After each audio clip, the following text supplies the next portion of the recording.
walk alone among the midst of friends. Bonum est, sanctum est. Where is the rest? Who is the best?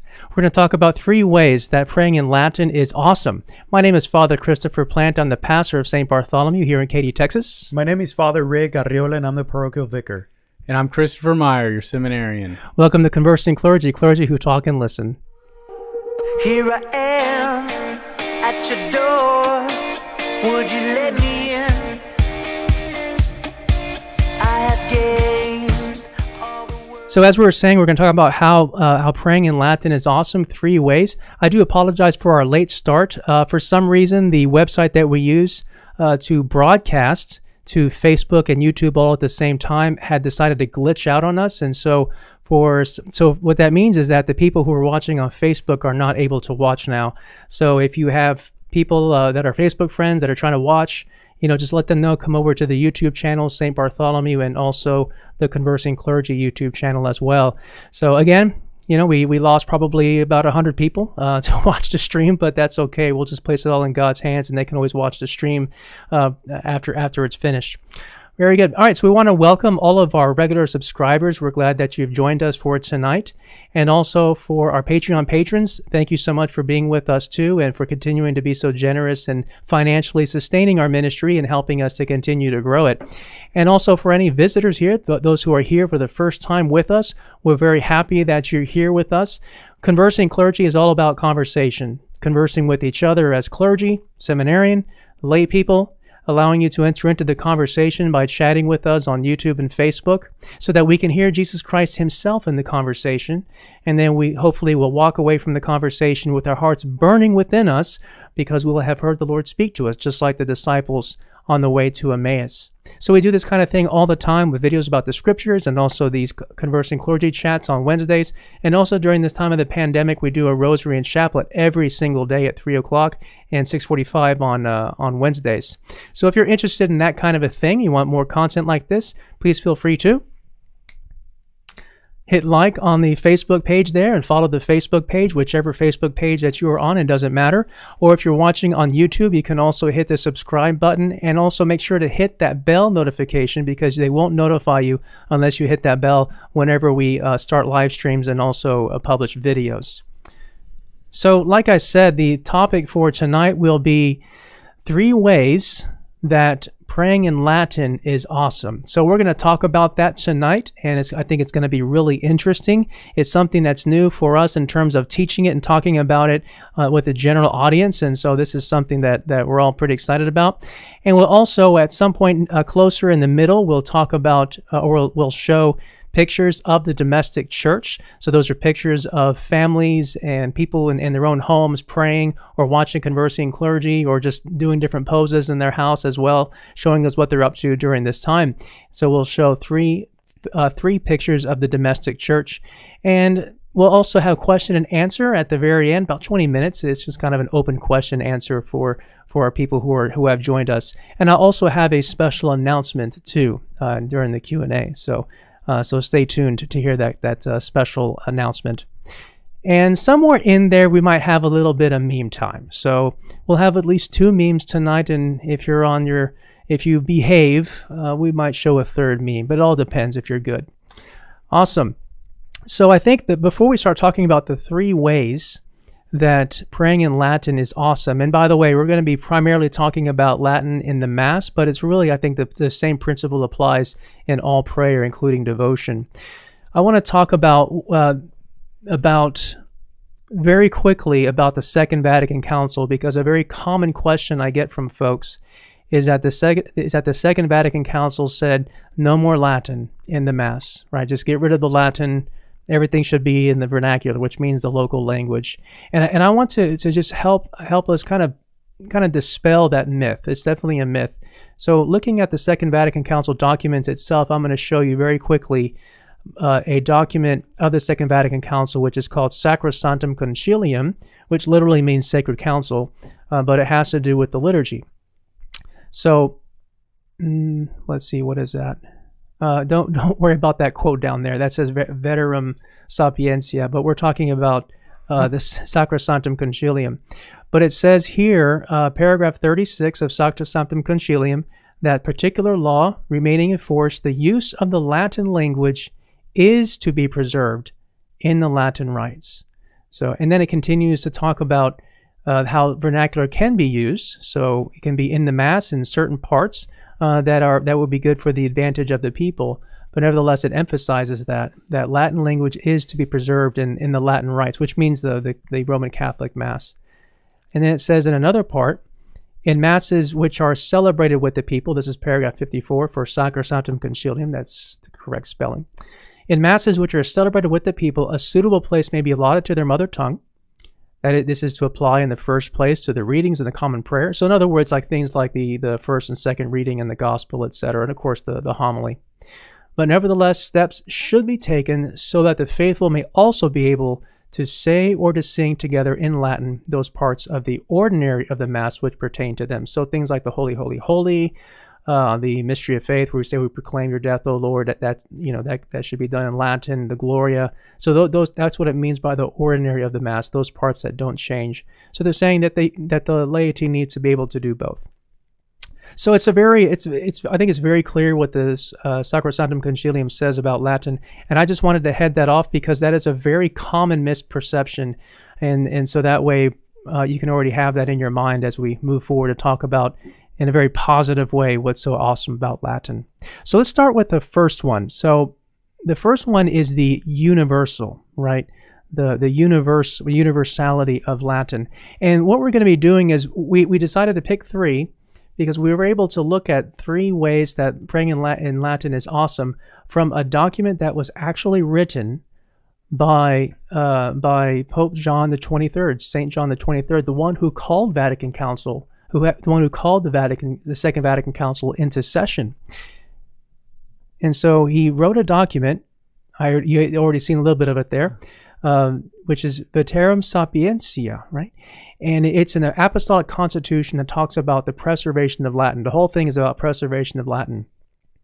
And he says about the universality of Latin, he says, since every church must assemble around the Roman Church, and since the supreme pontiffs have true episcopal power, ordinary and immediate over each and every church and each and every pastor, as well as over the faithful of every rite and language, it seems particularly desirable that the instrument of mutual communication be uniform and universal, especially between the Apostolic See, which is the Pope, and the churches, which use the same Latin rite. So basically he's saying that Latin, it actually brings us together as one church.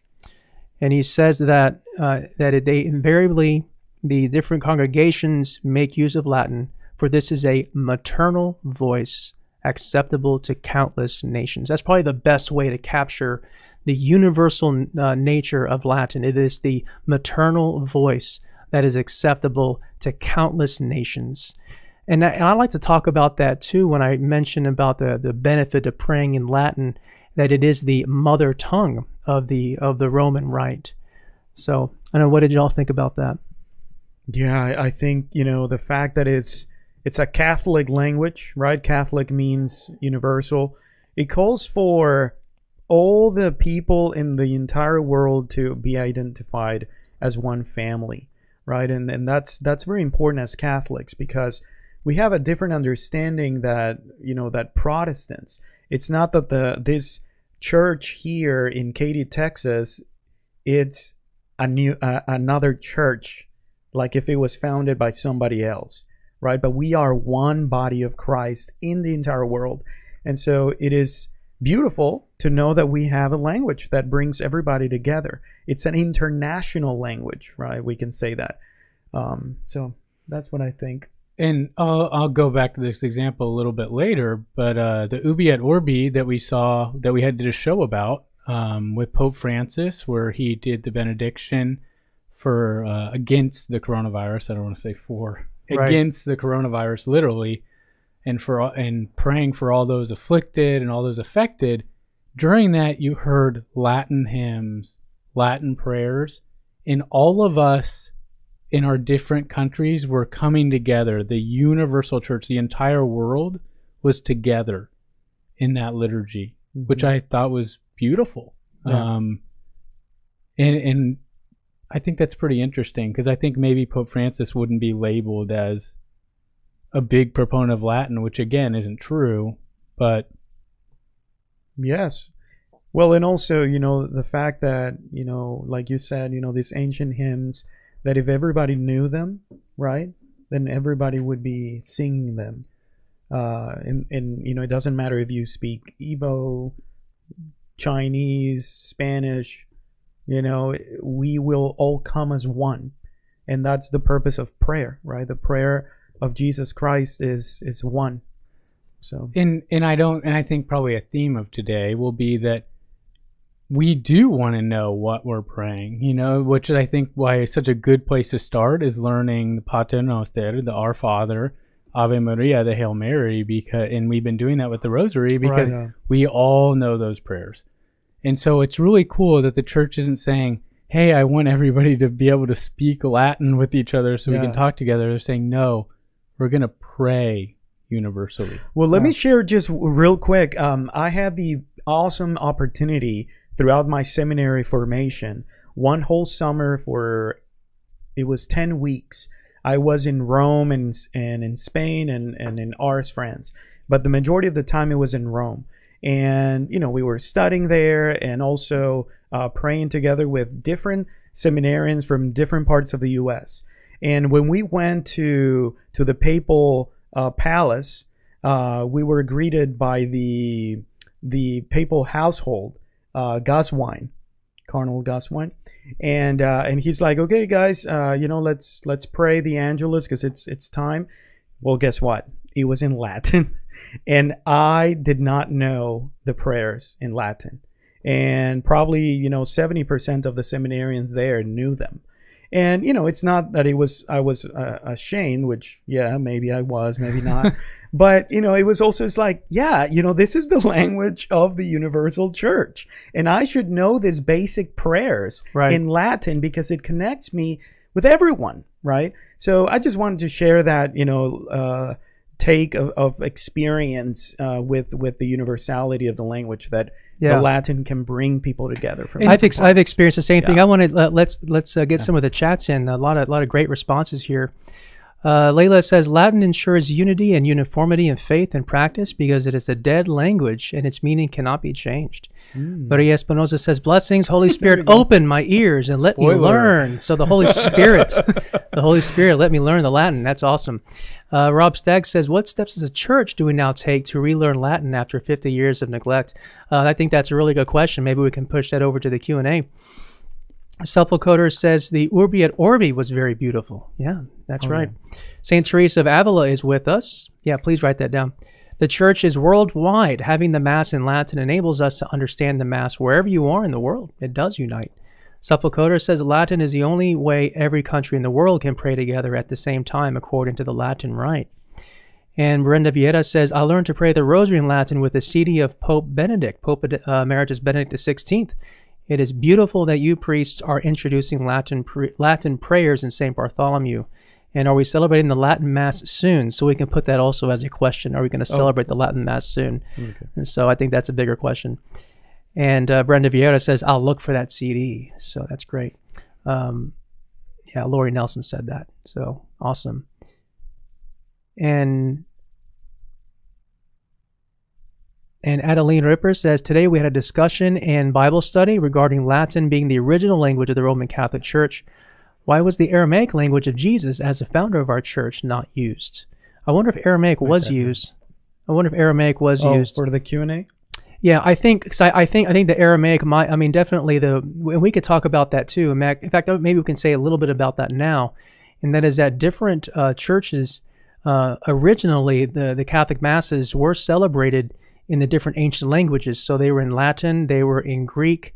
There might have been some parishes, some rites that are in Aramaic. The Eastern Patriarchs, that's one of the things I'm going to reference later, is how beautiful it was when Pope Francis was visiting Georgia. Yes. And they were singing the Our Father in Aramaic. But I'll get to that a little bit later. Well, and St. John the 23rd also mentions that for the Roman rite, Latin is it, right? It's the sacred language. And he mentions in other rites, they have their own languages, because there's more than just the Roman rite. You got the Eastern rites. I just want to say, it is a blessing to live in Houston, because of the diversity of rites that we have here.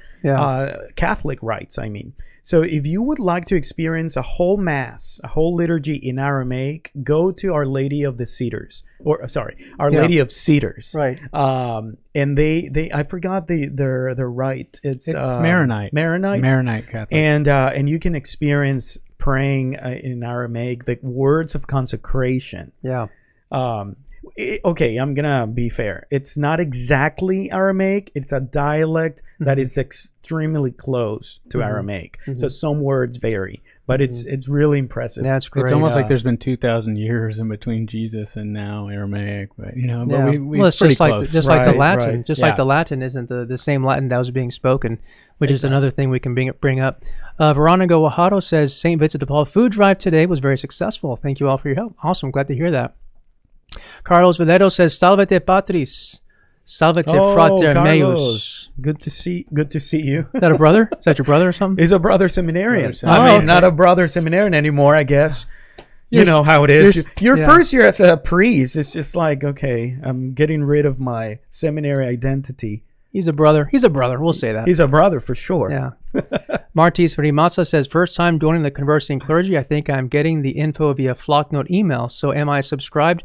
If you didn't hit the subscribe button specifically on the YouTube channel right there, then you're not subscribed. So you get a notification. So you might get 2 notifications, Flocknote and YouTube. So you can't go wrong. And then Gina says, we're able to see it on YouTube. Thank you. Good. So you probably came over from Facebook. So good. Ricardo Soto says, I agree with Latin prayers and songs is part of the bienes sagrados that our church keep, part of the heart. And Julia Holmes says, my husband converted to Catholicism at 30 years of age in 1991. He knew nothing of Latin. And when it was introduced at Mass, he did not know it and felt he could not participate. So that's something else that we can talk about. And Ricardo Soto says, it's evangelization according to the people that we have. We understood that Latin, I guess, reminds us and introduces us in special moments, and it gives us dispositions to pray. And yeah, Ricardo's asking, but what about Vatican Council, the Second Vatican Council, which opened music and prayers, for example, in the Caribbean or in the Amazonian area, has special things there because the church was open. It's humanization. So yeah, I think we can just going through these different parts. I think we can talk. I think it'll be helpful to understand why Latin has a place that it does in the universal church. And go back to that Second Vatican Council quotes that I was talking about. It said Latin must be preserved, and so the people in the Amazon, they can learn to pray the Mass in their own language, and they also should know the Latin parts too. So whether in the Amazon, whether they're wherever they are, and that also is taking into account human nature, right? Because praying in the Latin rite, if you're a Roman Catholic, has an impact that is considering how it impacts the human mind. So we'll talk about that some more. So it's a pastoral thing. Having prayers in Latin is a pastoral decision that helps people grow closer to Jesus Christ. So I think, let's see, we just finished that. We really ran into it with the universal. Yes. I'm tired. That kind of wore me out. I think something that what can pick us up. Mugs. Oh, we totally didn't do that. No, we didn't do the mugs, but because we kind of ran out of time. They have seen these mugs before. Yeah, you've seen these mugs. But if you haven't, this is Memento Mori. I'm not really morbid, but I do want to remember my death. Here I am. It's meme time, it's meme time. Gather all your friends, it's meme time. It's meme time, it's meme time. The only cure for sadness. It's meme time, it's meme time. Gather all your friends, it's meme time. It's meme time, it's meme time. The only cure for sadness.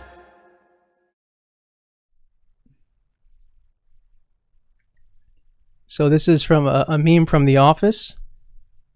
And so they're trying to guess who the other person is. So you guys can't see it because it's too small. I forgot my binoculars. Yeah. Yeah, so the woman's saying, okay, you are a document that encourages the use of Latin in the Mass. And it says Sacrosanctum Concilium on his head.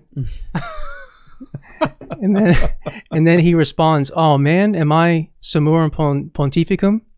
Oh, that's good. Yeah, isn't that good? But, So it's kind of both of them. Yeah, both now, of them. Now the part that I like is that The part that I like is that Michael Scott has Humane Vitae on his forehead. So, all right, it's kind of inside baseball. Yeah, but that's Summorum Pontificum is another document that Pope Benedict wrote, 2007, I think, and it opened up the traditional Tridentine Mass that was established in 1962, the 1962 version, to be celebrated by priests at any time without any permission. Both privately, and he said in those parishes where there are people that want it, that a priest should make that available. So those are dangerous words he just gave you, St. Bartholomew's parishioners. Yeah, there are definitely people that want it. Know your rights. Ask for it, and you exactly. shall receive. Exactly. So Pope Benedict also reaffirming the place of Latin in the Church. Awesome. So, all right, what's the next one that we said? I think Immutable. the second It was one in is the comments immutable. a little bit. Yeah. But Okay. Yeah, immutable. Do you want me to show the excerpt from Immutable, or you want to take it on your own? Yeah, I mean, I'm basically gonna say that. Okay. We can just kind of show it. Yeah, So- definitely. Yeah. Okay. So well, so sorry, basically, go I'll ahead. just read it here. So he says, furthermore, the Church's language must not only be universal, but also immutable. That means it's not changeable. That Latin is basically an unchanging language. So I'll let you take care of it from here, Father. yes, Ricardo. because I'm Yeah. basically gonna I say that. I don't want to steal your thunder. Yeah. Yes, thanks. Okay, so immutability. Maybe some of you are not familiar with this word. Immutability is one of the attributes of God, actually. God is immutable. He cannot or does not change. Okay, so why is Latin awesome, in my opinion, and in the Church's opinion and meditation? It's because it is immutable. The fact that it's not a living language makes it suitable for prayer, because modern languages are liable to change, right?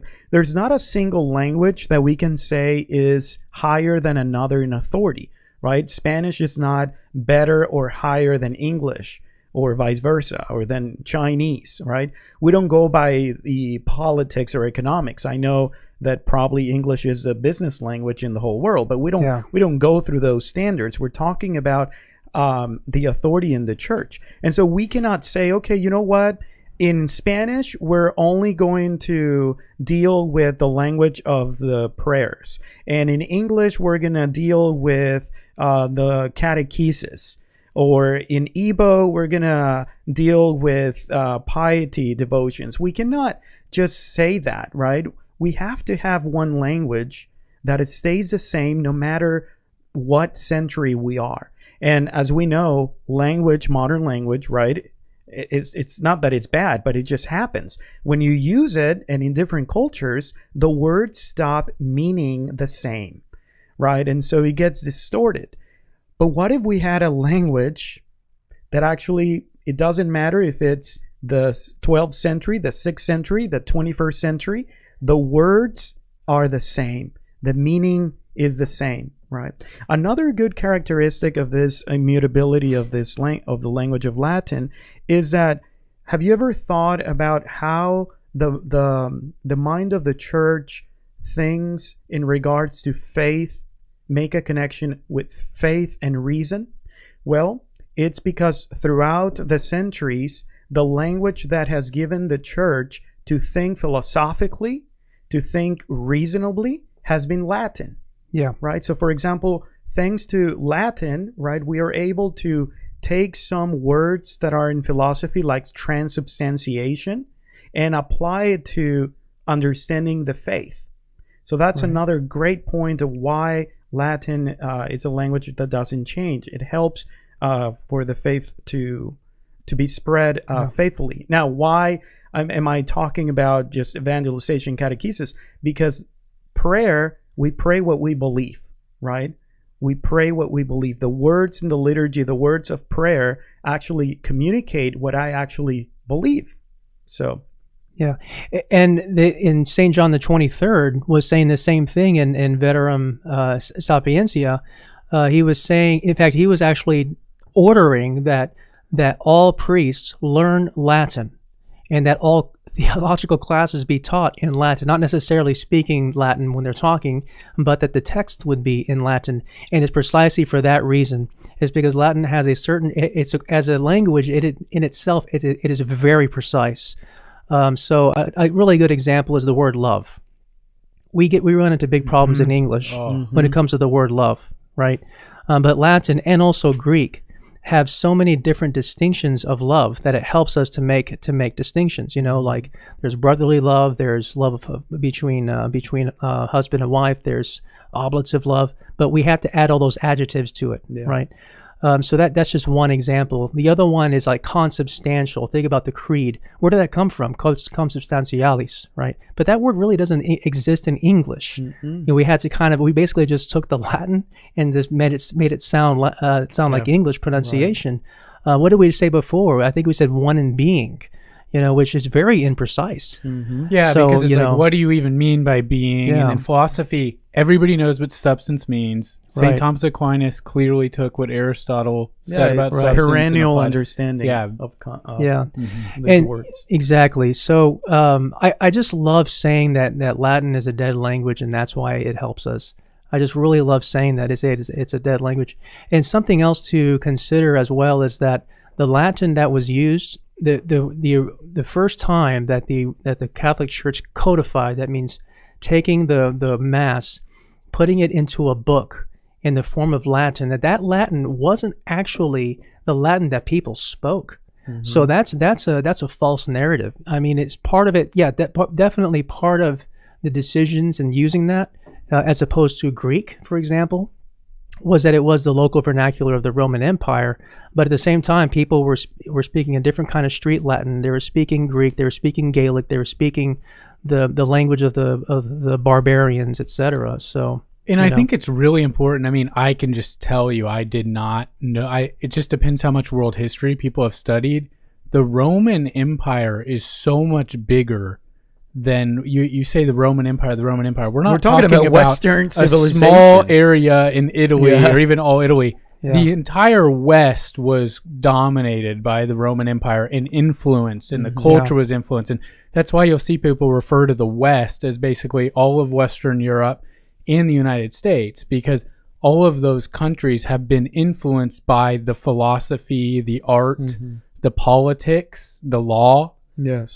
So all of that, so that Latin tradition and that Latin language is really a part of us. Yeah. And this characteristic that it doesn't change. We see it very alive when the Council of Trent declared that there's an official Bible, that it is official Catholic Bible. And it's not written in English. It's not written in Italian. It's not written in Spanish. Right. The official version of the Bible is the Latin Vulgata, or Vulgata Latina, which is in Latin. Right? Yeah. So in fact, that says a lot. In fact, when we're writing homilies, sometimes we get to a word that might be kind of confusing. And so what do? I can tell you what I do. I go back to the Latin Vulgata. Yes. Right. And sometimes the Greek as well, because the Gospels were originally written in Greek. But the Latin Vulgata helps to kind of connect it all. Or even I don't know if that happens to you, but every time we go to canon law, right, to understand, what is this all about? Like, what are we supposed to do for anything? The celebration of the Mass, the celebration of the sacraments, etc. Well, okay, I go to my Spanish version of canon law, and it says something. And I'm like, that's kind of confusing. Okay, I'm going to go to the English one. Right. Oh, man, that's even more confusing. And then I remember when I was studying it at the seminary, they will say, it's like, no, just go to the source. Go to the Latin one. And you go to the Latin one, and then it's like, okay, that's the word. Right. That's the word. I just want to read some of the comments here. So we got a lot of people engaging. It's great. The chat is just on fire. That's great. Keep them coming. X-Wing Class says, I think it is also important to note and distinguish ecclesiastical Latin, the Latin of the Church, from classical Latin. That is absolutely correct. In fact, that's something that I wish I had remembered to say when I said that the first Roman Mass that was put into a book and in the form of Latin, that it was ecclesiastical Latin. And the pronunciation also varies. The pronunciation varies. In the Mass, we need to use the ecclesiastical pronunciation. Like, for example, regnum, the G and the N is like an ñ in Spanish. So it's not regnum, that's classical. But it's regnum or regnum. Regnum. Or Bryn, mihi and Miki. I got to read this. Bryn Sutton says, total non sequitur, but, Latin, she says. But I was out running an errand, listening safely through the car stereo. When I came in just now, I found my 7-year-old son had Conversing Clergy streaming for me on my laptop. There you go.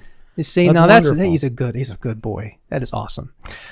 Someone else is saying here on the looking at the St. Bartholomew chat, saying, I think I might have missed it, but someone was asking the question about making the distinction between active participation and actual participation. Now, I've never really heard of that kind of distinction, and I think we can talk about participation. But let's start first. Let's go ahead and go to the third way that Latin, praying in Latin, is awesome, and then I think we can answer the question about participation.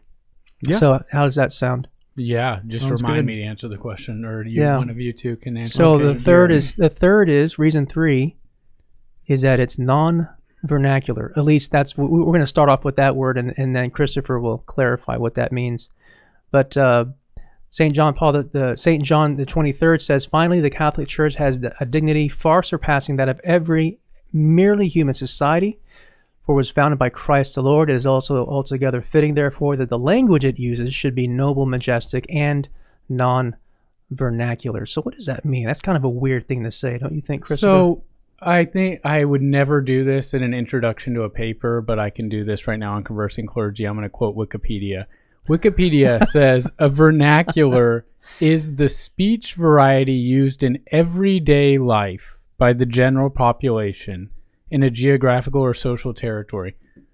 Everyday life. So the Son became incarnate, Jesus. He did not become common. So our worship of God, I think, should still be elevated. And that's what I really like about Latin, is it kind of forces us to elevate ourselves. And a lot of things force us to elevate ourselves in life. I tell people sometimes, any sport you want to play, the best sports you can't just pick up and be awesome at. It's a bad sport if you can just pick it up and be awesome. You have to learn the rules. You have to learn the strategies, the keys. There's basically a whole language. It's a whole art. And that's what we're saying about worship to an even higher level. Right. The way we worship God. And I do want to say, first of all, everybody should know I'm so bad at Latin. And if my college Latin professor for one semester is watching, I'm so sorry, Miss Golson.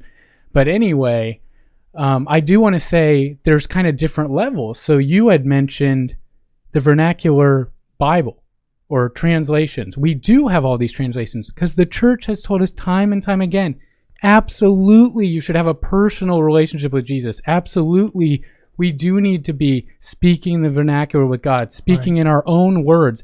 And they're telling us, pray how you want. There's going to be different translations of the Bible. Of course, we're going to approve them to see that spirit. But they're also going to say there's an official version of the Bible, and the translations are coming from that. And so those translations are being updated for your personal study, for your personal prayer. So there's differences. So that worship that I'm talking about, that sacred worship, is I think where we want to get non-vernacular. It's something above. It's sacred. Yeah. I mean, it helps with the transcendence also of the liturgy. And you just put, like, for example, the Sanctus, Sanctus, Sanctus, Sanctus. Suddenly, you have this notion of God. Yes, God is here, but He's also transcendence. It transcends my mind. Yeah. It transcends my own human limited understanding of who He is. So the Latin does that beautifully in the liturgy. And I mean, I agree with everything that you said. Yeah, Latin, here's the other thing, is that because, and going back to the fact that Latin is a dead language. Now, what does dead mean? It means that it's not used as a vernacular. That's what it means. That's all it means. It doesn't mean that it's not useful. It's because Latin is continually used in biology, it's used in law, etc. But, of course, there's ecclesiastical Latin, which is distinctive.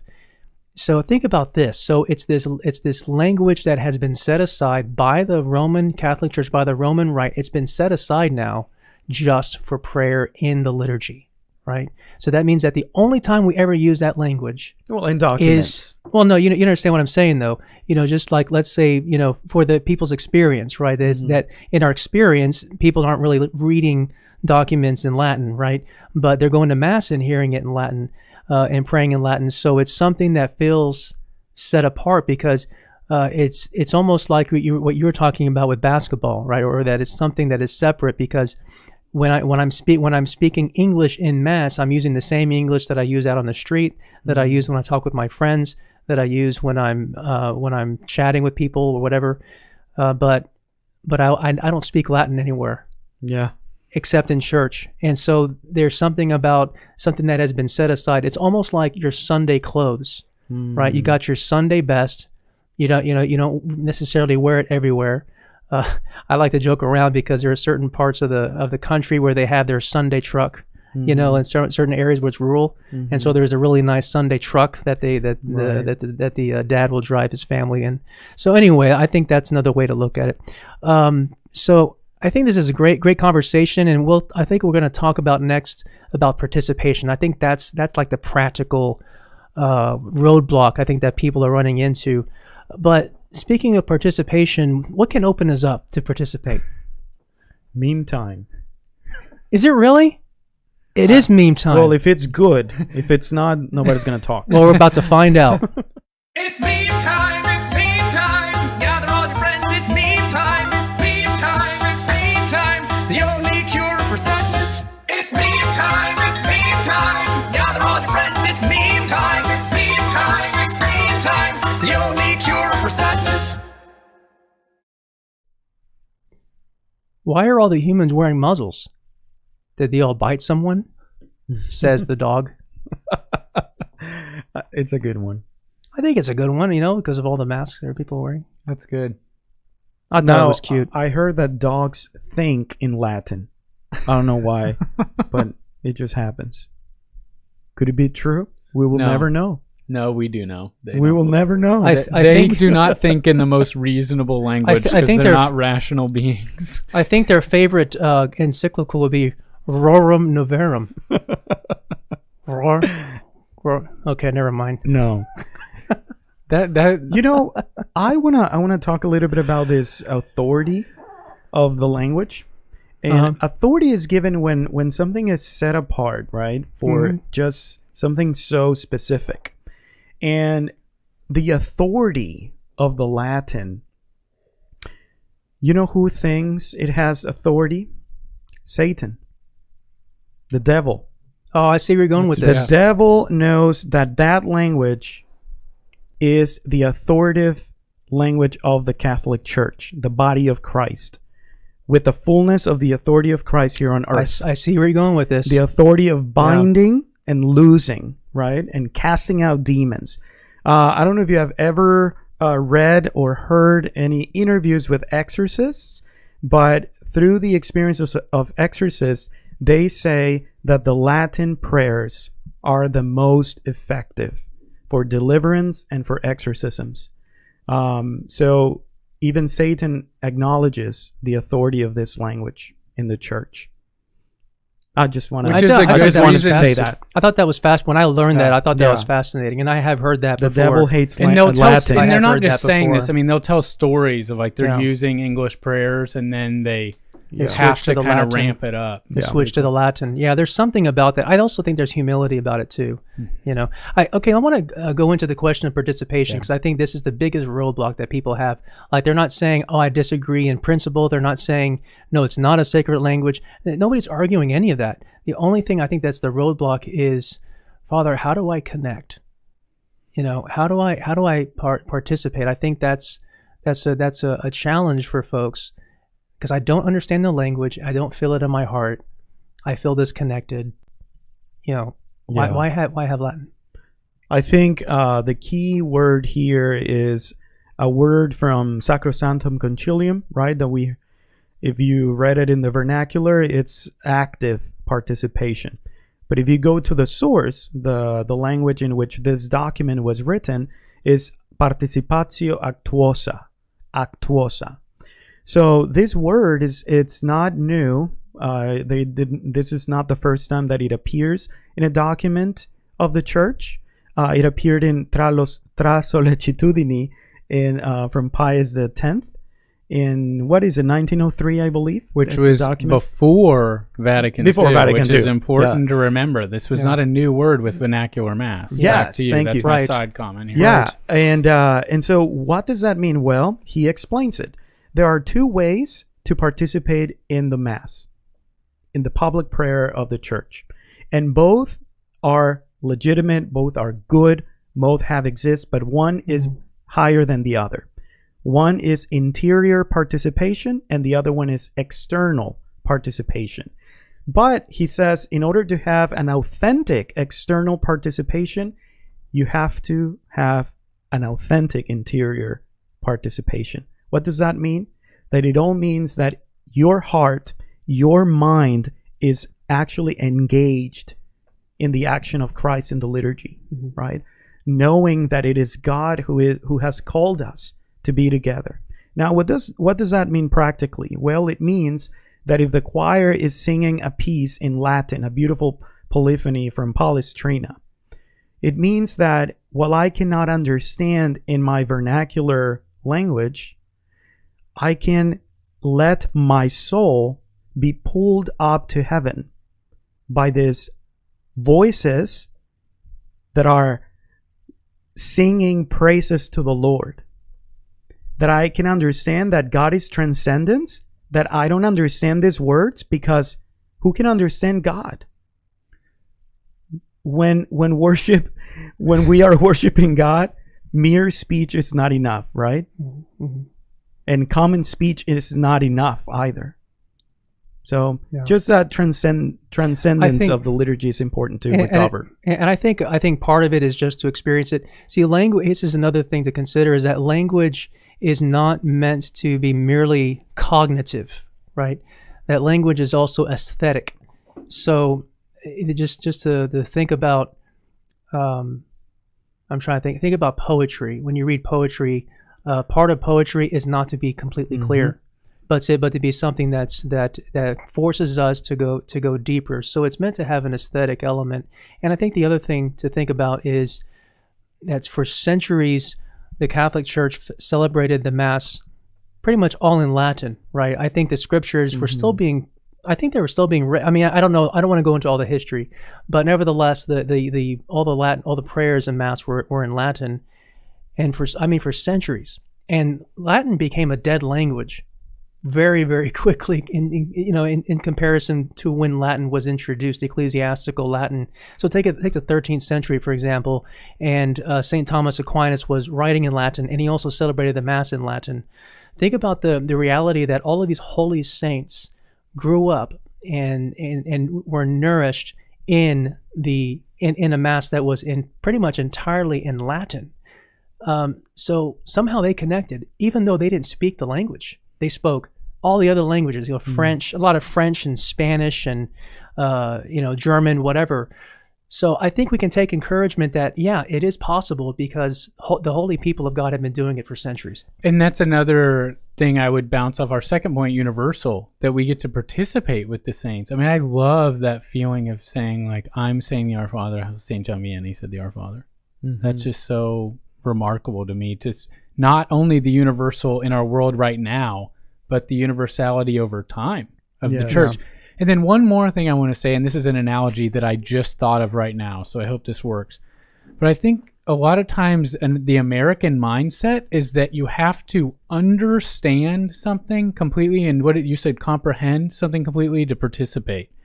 And I'll give you an example. Watching a sporting event and listening to the radio, if you are watching a sporting event, you will understand what's going on very well, especially if you have a good mind and understand how the plays work. You can really see a lot of the game and understand a lot of what's going on. But I would not say that someone who is watching the game is participating more than the offensive lineman who is seeing a very small point, but he is participating in the way he is being asked to participate in. And I actually do think that this mindset of participation means kind of like understanding and getting everything all at the same time actually can keep us from fully participating in what our role is for the Mass. Yeah. Right. Our role for the Mass is to let our hearts be conformed to Jesus and participate with the priest. So the priest is making the sacrifice of Jesus to the Father. He is giving that sacrifice in the Mass, and we don't have to understand anything for that to happen. Right. But we want to participate in that in a way that our souls will be saved. And God's not going to say, "Did you understand every single word? Did you?" No, but he is going to wonder if we were connected to the prayer. And so I think a lot of our personal prayer life that goes on all the other hours of the week, but that 1 hour, are playing into that. Right. And I think sometimes there's a tendency so just to get that point across again, there's a tendency for us to want to go to the Mass and get it all, and that feels like participation. But I think that's really drawing away from what we really are supposed to be doing at Mass. It definitely can, especially if you're thinking about how Mass is being done, and it can kind of sabotage the experience. Especially if there's a background voice in the back of our minds critiquing how the priest is doing the Mass. Well, I don't like it how he does that way. Well, why is he singing, or why is he doing that part? And because one is trying to understand, or one is making it into a cognitive experience, or an entirely cognitive experience, I think that can be part of the resistance. I just want to say this quick phrase, just for food for thought. Do you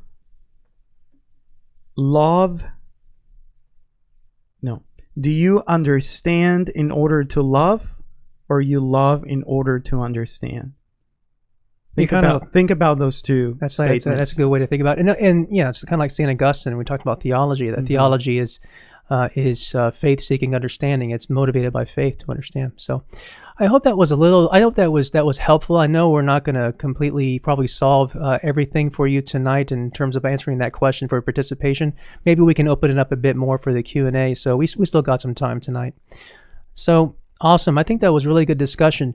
Before we move on, we're about to go to our pictures of the domestic church. I think it would be good just to mention, if you are just now joining us, Conversing Clergy, or if you're new, this is the first time you're visiting with us, please, if you like this kind of content, if you like what we're doing right now tonight, we do this kind of thing every single Wednesday at 8 p.m., engaging in conversation so that we can hear Jesus in the conversation and walk away with our hearts burning with divine love. And we have our daily rosaries at 3 o'clock pretty much every single day except Wednesdays and Sundays. And also we try to publish videos about the sacred scriptures on a weekly basis. If you really like all of that, then please feel free to. There you go. To like on you're actually nobody's watching on Facebook, but because the website that we use to stream decided not to broadcast to Facebook. But if you're watching on YouTube, feel free to subscribe, push the subscribe button, and also hit the bell notification so you can get notifications from us whenever we start a live stream or publish videos. So, okay. I'll read a few of the chats before we go into the pictures of the domestic church. So I'll start with Layla here on the Conversing Clergy YouTube channel. She says, "This is why we cannot remove sacred text from liturgy or ritual, as in sola scriptura. Scripture was never meant to be experienced outside of the liturgy." I think you could actually read the scriptures outside liturgy, so I think that's okay. But I understand your point in terms of the importance of the sacredness of Scripture. Brenda says, "I think our souls understand. I went to a Vietnamese Mass. I'm bilingual in Spanish, and the choir was singing a song that made me cry. I've heard the Vietnamese sing. It's unbelievable." Maria Cruz says that was my request too. I'm thinking, says, "Father Ricardo, you suggested to practice Latin. Is there a book that has Spanish and Latin readings, or English and Latin readings in one book so we can practice it?" If you're just talking about any kind of a book, I don't know. I know I have my Latin books here. I also have Latin vocabulary cards, so... I gave away my book, but and actually that's really good. Yeah. We should just drop that. Yeah, it says David Robson has some really good resources for Latin, and he has an email for them if you want to give it out. So does he want us to email him there? I asked him all right, to request the resources. He'll send you stuff. Yeah, I'm going to be the first one to. So Latin at unavocekatie.com. I'll type this up when we get closer to our end, when we give out some of the information. So And there's good. some good books. I have Yeah. a book that I gave away to a staff member, Mary, that's really good. I mean, it says phonetically how to pronounce all the prayers on every Yeah. page. It's nice. Yeah, there's one book that you can purchase it in Mundelein Seminary. They didn't publish it, but they actually sell it in their own bookstore. It's called Church Latin. That's all. It's Church Latin. But you need to call them. Let's see. Maria Cruz, let's see. But Thomas Aquinas said, Arlen Nichols says, excuse me. Thomas Aquinas said, you cannot love what you do not understand. So it's definitely true. So yeah, there does need to be a certain level of understanding too. Right, but the desire, right? Yeah. And I know he's trolling us. He's about to say something. Yeah. No, but he doesn't do that. Arlen doesn't do that. But it's a great relationship. But what does Reason it of mean? the faith. But what does it mean to understand? You see, that's what we get down to. So right, but also the desires. Like, do you understand in order to love, or do you love first? Yeah. So that you may understand. Well, let's kind of back up here anyway. The parts that we do in Latin are the ordinary parts that are the same every single Sunday. So it's not mysterious. So Sanctus, Sanctus, Sanctus, everybody knows what that it is. Holy, holy, holy, right? So which can bring us to another part where what we will do is, I think we should be a lot more diligent as a parish to publish these Latin parts with the English corresponding translation. That needs to happen. And we were supposed to make that happen, and then things kind of fell apart because of the pandemic. So we didn't have the staff to make stuff like that happen. But anyway, let's see. Claudia Herrera says, first time here. I've been interested in learning prayer in Latin. Thank you all. Margaret Steinhoff says, Latin is important, and we do hope we all can learn it. Latin masses are beautiful and so meaningful. St. Teresa of Avila says the 1962 Missal. Don says, I thought that quote was, you cannot love what you do not know. I guess he's shooting back at Arlen, so let the war begin. Karen Sulima says, even just practicing the Latin Hail Mary and daily Rosary has been helpful. Slowly it becomes very natural. Very good, Karen. And then Aggie Chris says, Arlen doesn't troll. And Karen says, I can think about what it means in English while I say it in Latin. Walk before you run. Exactly. You got it. All right. And then Lauren says, I agree on the publication of the English and Latin. And then on the St. Bartholomew channel, Maria Broderson says, in 1984, New York Times published that Tridentine Mass was banned by the Second Vatican in 1962 to allow more participation and understanding of the Mass by the congregation. I don't think it was ever banned necessarily. Would you say it was banned? I don't think it was banned. No. And again, I think we definitely want you to read the actual documents of Vatican II, Sacrosanctum Concilium. And right there, you will see that was not the intention of the church. Yeah, it was to get never away banned. with the Latin. Yeah, it was never banned, and it's definitely Latin was never banned. But it was allowed, but it was only it was either by the bishop or a specific permission by the bishop. But it was never banned. And that's actually what Pope Benedict says in Summorum Pontificum, that it was never banned, that it has always been active. It's just another form of the rite. Yeah. And then another question, if the above is correct, would you think, Father Christopher, that understanding can be an issue with Latin, and how to mitigate this, especially with people that we want to bring to the church? Well, there's two things that I would say. The first is that massive numbers of people have left the church since the changes that took place with regard to the Mass. I'm not saying the Mass is the only thing, right? That the changes of the Mass was the only reason why, but it's something that has been said. Is how the Mass has lost the sense of the sacred, and Latin is crucial in maintaining that sacredness there. And then the other aspect is that most of the Mass is still in English. There are certain parts of the ordinary prayers of the Mass that are in Latin. So understanding really should not be a big issue. The main thing is that have that balance of the vernacular along with the Latin, and then in addition to that, we can also offer the Tridentine Mass the 1962 Mass for those who are interested in it, which would be basically entirely in Latin with the exception of the readings and homily. And another way I think to think about it, and because this is a question that's very dear to me as a pastor, because it is my responsibility to go out and to help the parish to evangelize and bring people in.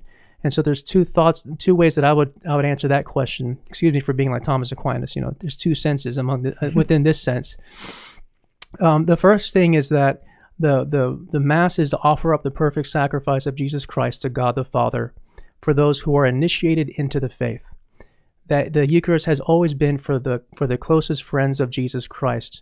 The Eucharist is the sacrament of full initiation. Really, it should be baptism, confirmation, and the Eucharist, right? But anyway, I'm not going to get into that about why it's in the order that it is. But nevertheless, that is the fullness of participation in the faith. So, in other words, it's not quote unquote designed. I hate to use that word, but it's not designed for the uninitiated. Not necessarily designed for one who is not fully on board with the faith. That doesn't mean that it can't attract people in, but we can't shape the Mass in accordance with that. I know one time, for example, I did Mass ad orientem, and just to do it once and see how the people respond and explain it. And one person said that they were concerned that because I was facing the crucifix, that Protestants might misunderstand that to mean that we're worshiping the crucifix. But the reality is we don't shape the Mass according to what would be suitable for a Protestant mentality.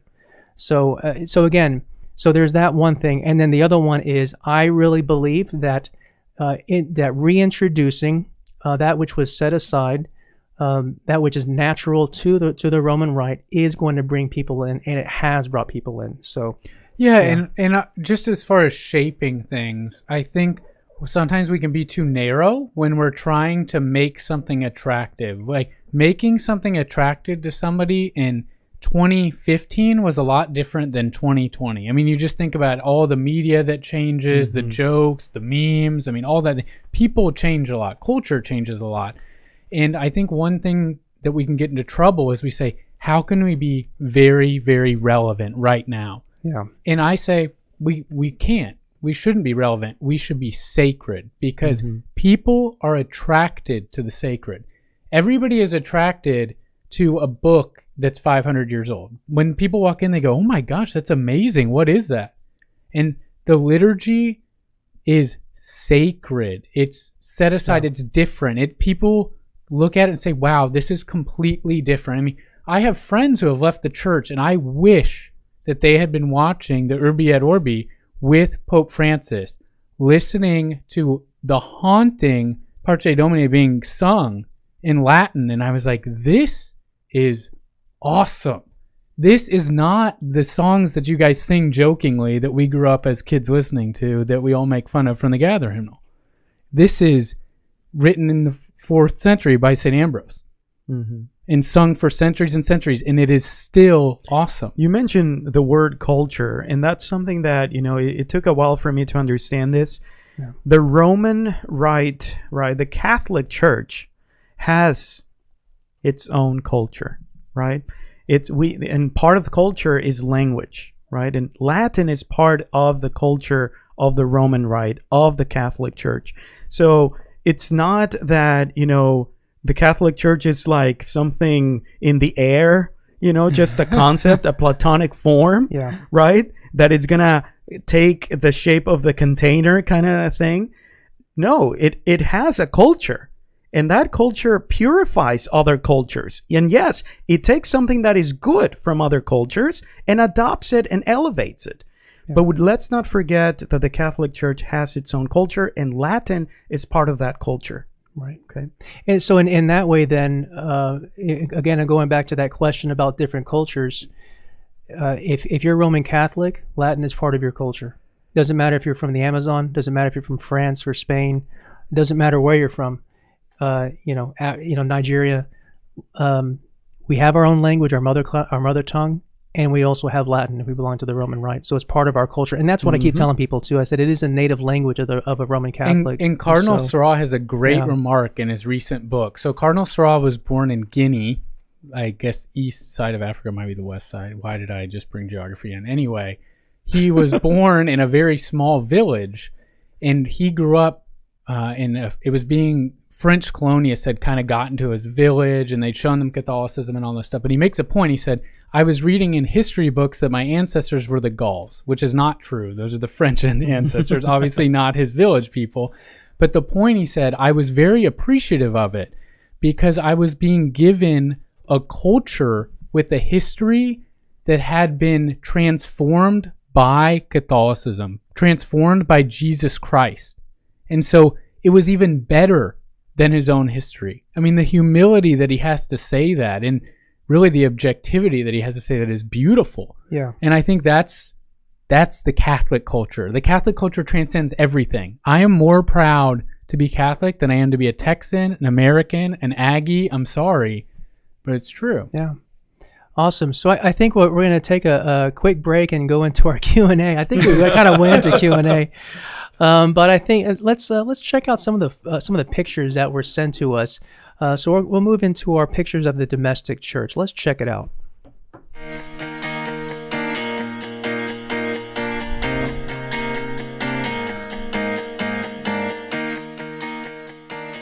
This thing was just locked up.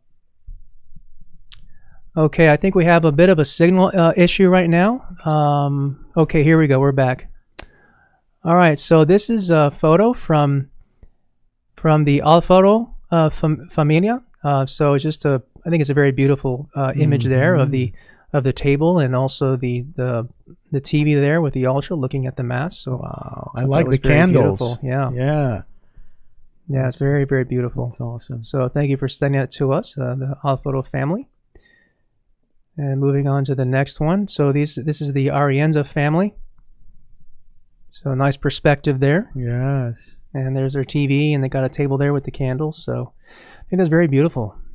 And they have a seminarian, so they're doing domestic They church. got a seminarian. It's That's literally right. very, very, very much domestic. So domestic, so church. We love MJ, and he's an Aggie, Yeah. but he loves being Catholic more than Aggie because he left A&M. Yeah, I love to it. Join.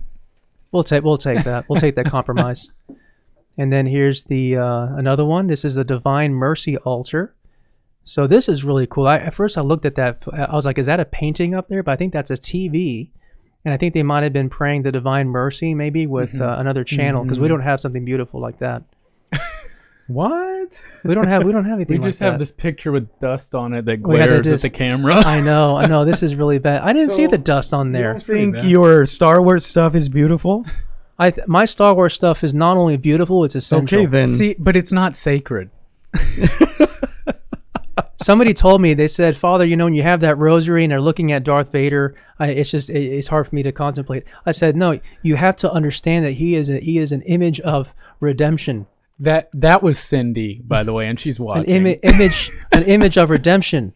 That's what it is. From She's gonna evil to kill me good. tomorrow. Okay, let's go ahead and enter into our Q&A. I think we had some written down already. What were some Q&As that we had? What were some questions? Didn't you write down a question? Yeah. So the first one is, what are some obstacles to learn Latin after so many years without using it often? I think, I guess, I don't know, what would the obstacles be? Time. Yeah, I guess time. One good thing is that there are only so many prayers that will be done in Latin, at least at St. Bartholomew, right? So it's going to be the Gloria, the Kyrie eleison, but it's not really. That's not but even that's Latin, Greek. though, Yeah, that's yeah. Greek. But it's Lord have mercy, Lord.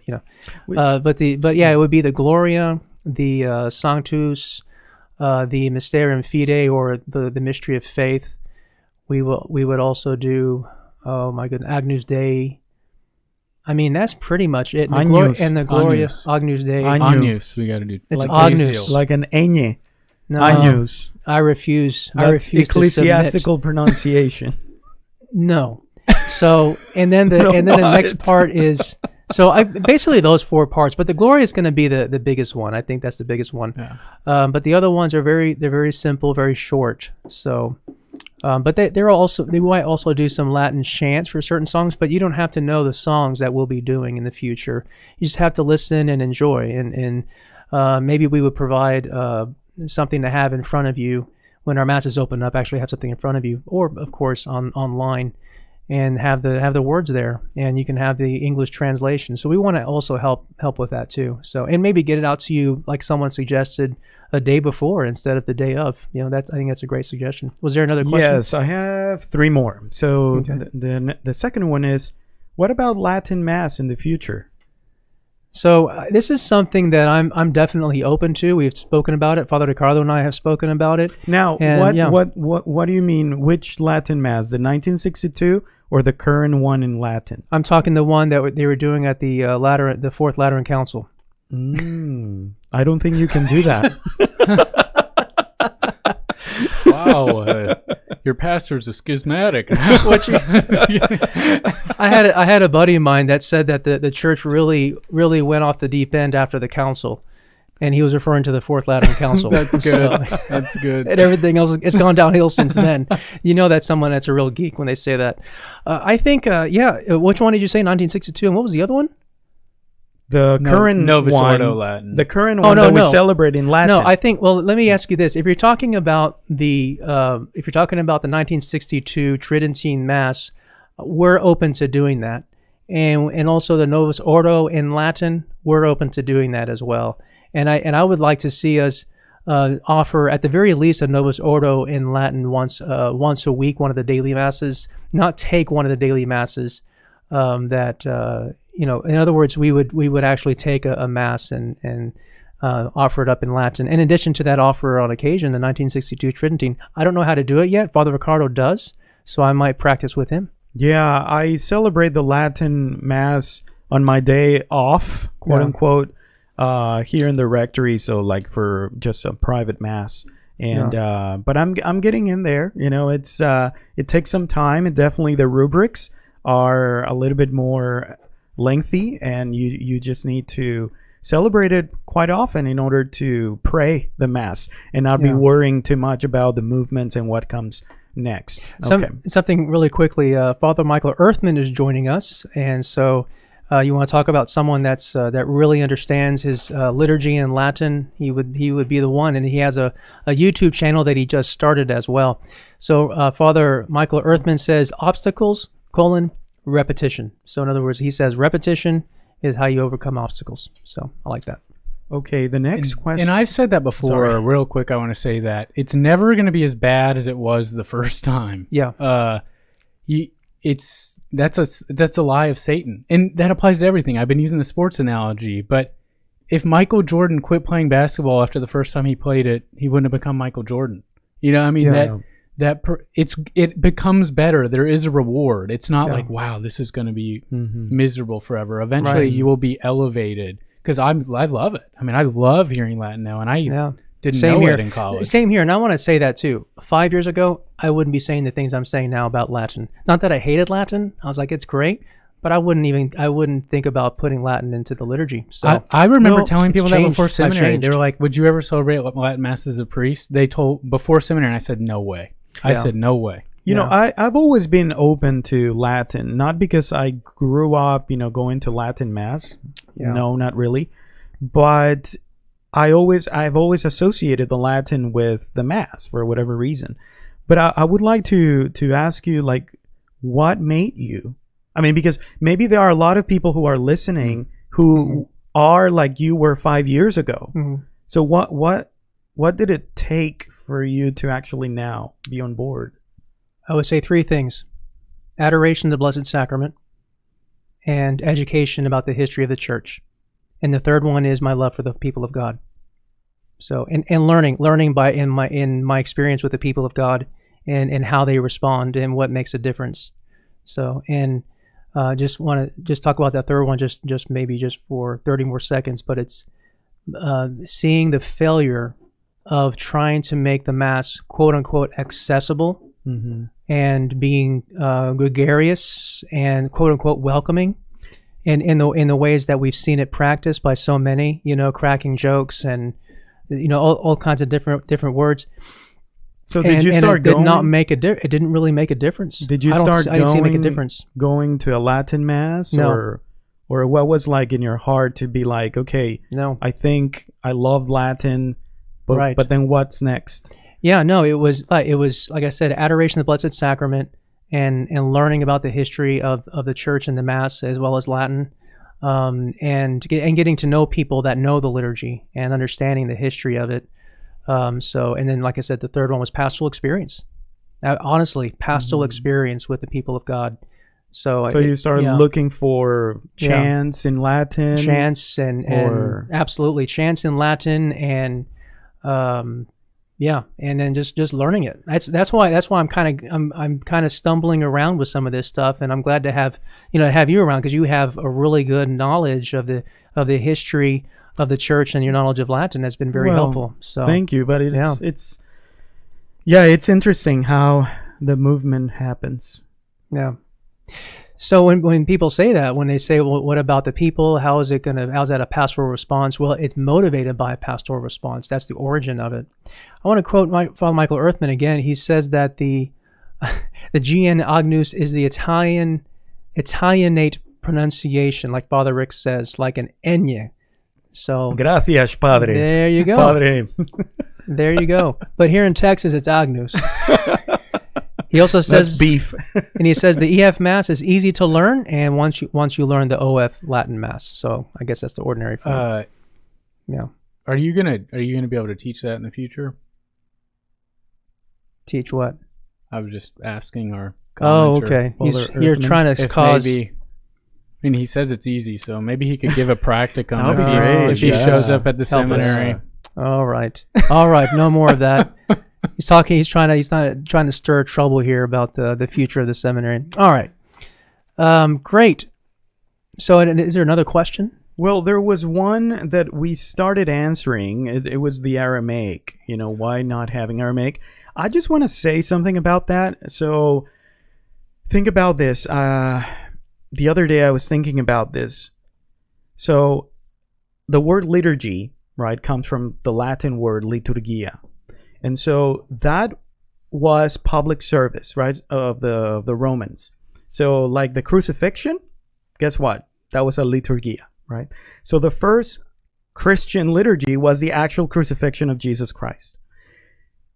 Isn't it awesome that the title, or what do you call it? The titulus, the sign that was put there, nailed above Jesus's head, was written in 3 languages: Aramaic, Greek, and Latin.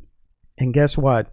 We have those 3 languages, or we must have these 3 languages somehow preserved at every liturgy. Yeah, it's interesting. Amen is Aramaic, Kyrie eleison, Greek, and Sanctus Sanctus and more is Latin.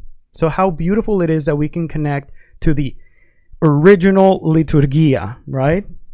That's awesome. I gotta tell you, we can just go on and on tonight. I mean, we're so motivated. And why is it so deep? Why is it so motivating? I think it's because it taps into some fundamental principles where it's deeper than the language of Latin.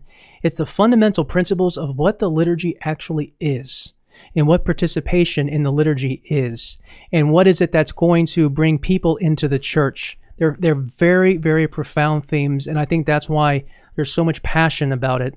Awesome.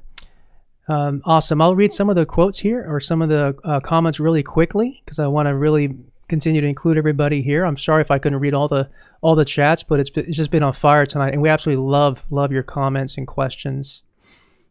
And they're actually talking to each other, so that's really good too. They muted our video, and they're just talking. Yeah, exactly. Father Michael Earthman says, I can't speak to that. I think talking to you about what you were saying earlier. Layla says, raise the standard instead of lowering the bar. And Marcus Molina says, I started learning the Latin prayers because I was apprehensive at first. How could I argue against something I didn't understand? So I learned it, then fell in love with it. There's a testimony right there, buddy. I love you, Marcus. Amen. Amen. Welcome.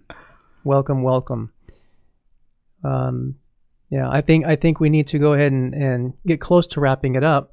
And then I have a special announcement that I want to make for you all tonight, for everybody watching this Conversing Clergy. But first, I don't know, I feel like there's some other business we got to take care reward. of. Time for a meme time. It's meme time, it's meme time. Gather all your friends, it's meme time. It's meme time, it's meme time. The only cure for sadness. It's meme time, it's meme time. Gather all your friends, it's meme time. It's meme time, it's meme time. The only cure for sadness.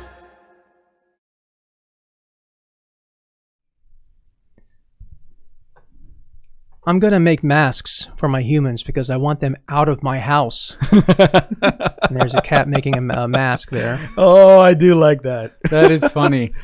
That's the personality of a cat. That's right. That's how my They cat hate is. people. That's how my cat is.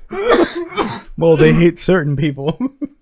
I think just in general, she likes me because she knows I have to feed her. Yeah. She's not going to have access to food. No, But yeah, that's a but good it's one. very clear that if Father Christopher just never showed up again, that the cat would be my cat. I wouldn't want her, but she'd be my cat. She would not choose you, Father Ricardo. Oh, no. I love it. No. It's like 10. Kateri will give him a 10. Yeah. You probably a 6. And No, me like a minus 4. I'm 4. like a 4. I'm a minus Yeah, 4. Yeah. Okay, so the announcement that I want to make is that the Cardinal has sent us priests some new directives in response to Governor Greg Abbott's new standards for social distancing in the state of Texas. And so I can't go into all the directives, but what I can tell you is that we're going to be opening up Mass for the public. And we'll be starting soon. We're looking at probably Sunday at the 9 a.m. and 1 p.m. Having said that, there is a restriction. So it's a 25% capacity. So we're still trying to figure out how we're going to regulate that, the 25% capacity, because if people show up and we have, in our own church, it's like 250 is the maximum, then we will have to send people away. And we couldn't have people standing on campus either because of the challenges that we have with social distancing. And it's not just a question of capacity, like it's also a question of sanitization, because with the standards are pretty strict, very careful. So we have to actually sanitize all the pews between services, and we got to have ushers out there to count the people in order to regulate that. So we haven't figured out how to regulate it just yet. The other good news is that confessions are going to be offered as well, because at this point, again, the main limitation is the 25% capacity inside the church. That's the main limitation. So our church is 250. Most likely we won't have issues with that, having that many people at the same time inside of the church for confessions. So we'll be opening that up as well. And again, we'll have staff on board who will be managing that, because we're going to have to keep sanitization constantly when people are sitting in their pews. So I do ask that you please obey that and wear your mask for confession as well, just like we are. And we're going to anyway. So there's that, and then that also then the consequence is that other things can also be opened up later on. So weddings and funeral masses and baptisms. Yeah, I'm excited for that. Baptisms. So we're gonna have to spread those out, because a lot of babies that need to be baptized. But we're gonna make it work. And also other sacraments as well. People asked about First Communion, so we can open up First Communions, but again, that 250 limit is still imposed, but we're just going to spread those First Communions over the summer. So I basically just gave you general things that are going to be happening soon, but it's going to start small first. So our 5 and 7 Saturday masses are not going to be open to the public. They're just going to be live streamed, and that's because we need to get our team on board to sanitize and get the people that we need, and we haven't had enough time to plan for that. So we're starting small first with the 9 a.m. and the 1 p.m. Mass. We don't know yet about opening up the daily masses. Again, we want to make sure that our team that we get some practice, and then over time we'll be able to expand, open up more masses, maybe even add more masses. We are considering opening up the FLC as well as the parish hall for overflow using a live stream, and then bring communion over to those areas. The other thing too is that only priests are going to be allowed to distribute communion. So the Cardinal wants to keep that limited. I can't remember exactly what he said, but in order to determine if somebody gets infected with the COVID, they'll be able to trace it easier if it's just 1 or 2 priests instead of a bunch of communion ministers. So that's why he's asked us to do it that way. So there's a lot more information to come. You are the first ones to hear about it, by the way, because you're part of Conversing Clergy. So nobody else has heard about this. I haven't published anything yet. I basically have just given you general stuff, general guidelines, but please pay attention. Pay attention to our publications on Facebook, where we're going to talk about some specific standards for who can go to Mass and when. So one idea is that we're thinking of using a ticketing system. So you had to have a ticket to get into Mass, and they're like running like $25 for the front. I'm just kidding. That's way too cheap. Yeah, I'm not. We're not charging for tickets. All right. The Latin Mass will be free. The Latin Mass will be free. That's right. And you get a free pamphlet on the Latin prayers. But please, I beg you, cooperate with that process. I'm asking you to do that because we don't want to be in a position where people are not cooperative, and they decide to congregate outside the church, and we have to tell them to leave. So please be very respectful of that. But confessions shouldn't be a problem. That shouldn't be a problem at all. So I'm going to go ahead and open up just for questions very briefly about that, and I can answer only a little bit again because we don't have specifics yet. Okay, we don't have those just yet. So, Bryn Sutton says, "Build that altar rail, speeds up the line with no EMs." I agree with that. Actually, now might be the time to do it. The science is out there that it does take less time. Oh yes, thank you, Lori Nelson. Suzanne says no communion on the tongue during phase 1. So yeah, that's very important. And the reason why is because if you have your mask on, we can't put communion on the tongue. It's physically not possible. So you have to accept the communion on your hand, and receive it the way we do it. Layla says, why not do a lottery? It's an idea. A lottery is not out of the question. Again, we have to find some accountability. That's going to be the big challenge. And some of the things is we really do want it to be as full as it can be. So sometimes when you do lottery systems, people just sign up and then not everybody shows up. And the worst case for me, I would think, would be people kind of taking tickets that are out for free and not coming. So there's a lot of things being considered. Trust me, there's meetings that are happening with this staff. Yeah, we're gonna we'll have come more. with the best solution. You'll see. Yeah, we're working towards it. Rob Stagg says, "Oh my simony." Lori Nelson, and we knew this was going to come up. Where Lori Nelson's asking, "I have a document that communion on the tongue is not to be refused." That there is a document that says that communion is not to be refused. So that means that if someone kneels, you can't refuse that person communion. If somebody comes up wants to receive on the tongue, you can't receive communion. That's correct. It's not physically possible. So it's not a refusal to give you communion. It's not physically possible to give you communion on the tongue without being in danger of infection by the COVID. And that was something when I was reading all this, I had to think about this. And the main problem or concern that our cardinal has for the priest who will be distributing communion is that we cannot be close to a person that doesn't have a mask. Yeah. That's the problem, right? So you cannot open it in front of me and so I can give you communion. That's the problem. So actually, when we give our Lord in the hand, you will actually step to the side and you will open now your mask. But at that time, I'm not going to be close to you.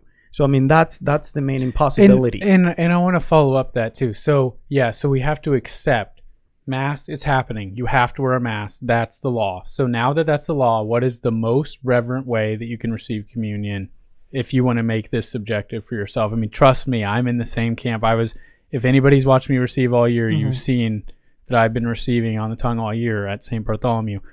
Also, this is an interesting situation because the obligation is not there. Exactly. You're not obliged to please remember that. We're in a situation right now where we're trying, people have been begging for the Mass, begging for the Eucharist, and this is the only way we can do it right now. And it's not ideal. Yeah. If I were you, right, and I cannot receive because it would harm my piety, then you know what? I won't receive communion until I am allowed to receive it on the tongue without the danger. So someone asked about when will confessions be? We'll have specific data. We'll have that hopefully by Friday, no later than Friday, because I'll be meeting with critical staff members tomorrow around 11 a.m. and we're going to get something set up. So it could be tomorrow evening or Friday morning. So, but it'll be soon. It'll definitely be soon. We're not going to let grass grow under our feet. The only reason why there's any delay, I wanted to start tomorrow, but the staff members were saying we had to get things ready first, and I said you're exactly right in terms of sanitization, because it's going to be very strict. Because the governor had established some norms, and the cardinal wants us to follow those. So about confession before Mass, when Mass is open, I don't know. Like if we were to regulate where if you only go to confession, you can only go to confession before the Mass if you are actually going to the Mass. Because one thing we were thinking about having confession like we usually do, 3:30 to 4:30 and then Mass, but the problem was controlling the flow of traffic and the counting would be a real issue. And then also sanitizing between people going to confession and leaving, and then having to sanitize that pew to be ready for the next people to come in. It just got really, really complicated. So anyway, but I see a lot of people are happy, so glad to see that. And you'll find out more later on, and we'd love to continue to talk to you. I would be here till 11 o'clock because I just really enjoy chatting with all of you. So awesome. But we'll go ahead and finish up now with some info for you for the very end. But first, before we start to do that, I want to thank again our Patreon patrons who help us financially to continue to maintain our monthly costs, and also helping us to upgrade stuff for the future. And thank you very much. If you want to become a Conversing Clergy Patreon patron, you can go to the link down below on YouTube, and there's a link there for patreon.com/conversing clergy, and you feel free to join so you can become part of the future of Conversing Clergy. You can also go to, if you want to give to the parish, you can go to givebart.com, and that'll help our parish as well to continue to do what we are doing. And I know people are struggling financially, but at the same time, if you're able to do it, please don't feel guilty if you can't. Just, prayer is the most important, most powerful thing. But if you can and you're able to do it, please consider doing that. GiveBart.com. We have some other information as well. Do you want to cover that for us, Christopher or Ricardo? Father Ricardo? Not really. I am just thrilled. I am super happy with this news. When I was reading, I had to stop for a moment and just like, okay, Lord, here we are, phase 1 of going back to normal. And so I'm really just happy. So I'm glad to hear that you're happy too. Yeah. Some more information for you is if you want to go to confession, you can go to confessions. Yeah. What's that? Go ahead. But we don't need to. I'm just thinking maybe we don't need to do that. Yeah, no, we don't think we do. You know what? Forget it. Forget about the confessions at talkingpriest.com. We can give one more shout out to that email though. He said he was already getting emails. Oh yeah. Let me go ahead and I'm going to type that in. I'm going to work my magic here, guys. Cool. I'm going to work my magic. This is an interesting one. We'll just open it up. We might not have an answer, but I'll let Father Rick talk about it and see what he thinks. I just got this text. Children under 2 aren't allowed to wear masks. Yeah, and they still come to Mass. Under 10, is that right? No, 2 was what I heard. Children under 2. And I heard under 10, so we need to figure that out. I've never heard that before. Yeah, under 10. Under 10 sounds crazy. I know, but I don't know why. Where did I read that? But we need to. That's a good. Okay, well, we're going to put that out. Yeah, we're going to try to figure that out because that is important. Yeah, guidelines will definitely be underway. That's a good question. We'll bring that up. We'll bring that up tomorrow. So if you want to get some good materials for Latin, you can email Latin at una voce. Did I say it right? Or is it una voce? Una. Or is it unia voce? Think Spanish. Well, not in exactly Spanish is agnus. All right. unavoce.katie.com. So Latin at unavoce.katie.com. That's to David Robson, who's been very generous to offer that. He can send you some resources for Latin. And then if you we love to get memes from you. So some of those memes and of course all the PDCs, pictures of the domestic church, were sent by you. So if you would like to send us some memes that we can show and pictures of the domestic church, send it to cmeyer at st-bart.org and he'll forward them on to me. So, and then let's see. And then our schedule. I'm sorry, I'm getting buzzed here by somebody. Okay. And then our schedule is we'll have our Rosary. let's see, what's today, Wednesday? So we Yeah. will have our 3 p.m. Rosary In English. and with the Divine Mercy Chaplet afterwards. So we're going to continue to do our streaming, and that will be for the end of the pandemic and the Holy Father's intentions. And then 3 p.m. again in English on Friday, and then Saturday in English at 3 o'clock. So we're going to continue on with our daily streaming. And then I already told you about the Sunday Mass. We're going to figure out how that's going to work, as well as confessions. We come back every Wednesday, though, no matter what, if the pandemic is on or if it's off. We always have our 8 p.m. Conversing Clergy chats on Wednesdays. And we like to have our topics determined by you. So let us know what kind of topics you would like for us to engage in, and maybe put them in the comments in the video when it's published here, or you can just put them in the chat here as well, and we'll write them down before we close everything up. Okay, well this was a very intense Conversing Clergy. I loved it. It was not bad. No, I mean I meant it in a good way. Yeah. Oh, yeah. I meant it in a good way. I'm gonna have a hard time going to bed. Yeah, we're just full of adrenaline here. So awesome. Well, my name is Father Christopher Plant. I'm the pastor of St. Bartholomew here in Katy, Texas. My name is Father Ray Carriola. I'm the parochial vicar here. My name is Christopher Meyer, the seminarian. Okay. Thank you for joining us, Conversing Clergy who talk and listen. Here I am at your door. Would you let me